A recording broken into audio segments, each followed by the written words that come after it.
और ये फितना आपको यहाँ अंदाजा नहीं है, हमारे यहाँ सऊदी अरब में और जहां जहां ये हजरात गए हैं, सलफी हजरात कहलाते हैं, अल्लाह ताला हम सबको हिदायत दे, तो वहां उनके यहाँ सबसे बड़ा मसला यह है कि इस्तिवा अला अर्श के माना बताओ कि अर्श पर कलम यहाँ के बैठने के जो अल्फाज आए हैं वो हकीकी है या मजाजी है।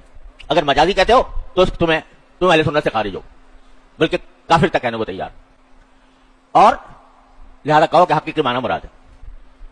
अल्लाहु बिल्लाह, ऐसी कुछ आयतें हैं जिनको मुतशाबिहात कहा जाता है कि उनकी हकीकत, ये जो मैंने कहा कि अर्श पर बैठा,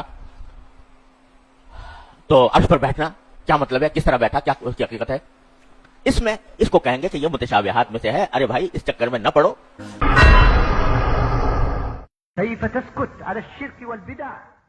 ثم قال الإمام مالك رحمه الله: الاستواء غير مجهول.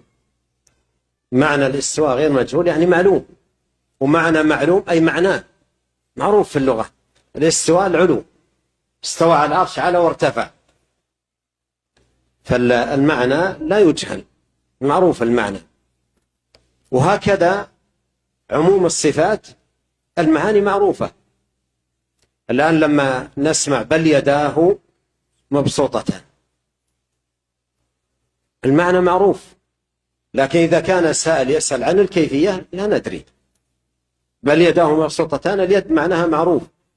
الآن لما نقرأ بل يداه مبسوطتان ويبقى وجه ربك، هذا معروف وهذا معروف المعنى، معانيها معروفة. لكن إن كان السائل يسأل عن كيفيتها هذا مجهول، ولا يجوز، لا يحل لأحد أن يخوض في كيفية صفة من صفات الله سبحانه وتعالى. فالاستواء معلوم أو غير مجهول يعني معلوم المعنى، معناه معروف، لا ليس مجهولا. والكيف غير معقول، الكيف غير معقول، غير معقول يعني لا نعقل الكيف.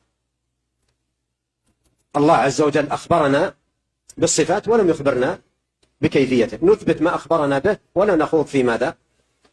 فيما لم يخبرنا به. والله يقول: ولا تقف ما ليس لك به علم، إن السمع والبصر والفؤاد كل أولئك كان عنه مسؤولا. والكيف غير معقول، والإيمان به واجب. الإيمان بهذا الوصف الذي ثبت في القرآن واجب، والإيمان به واجب، والسؤال عنه بدعة، يعني عن هذا السؤال الذي يسأل عن السائل كيفية صفات الله بدعة. قال: وأحسبك رجل سوء، أحسبك رجل سوء، وأمر به فأخرج،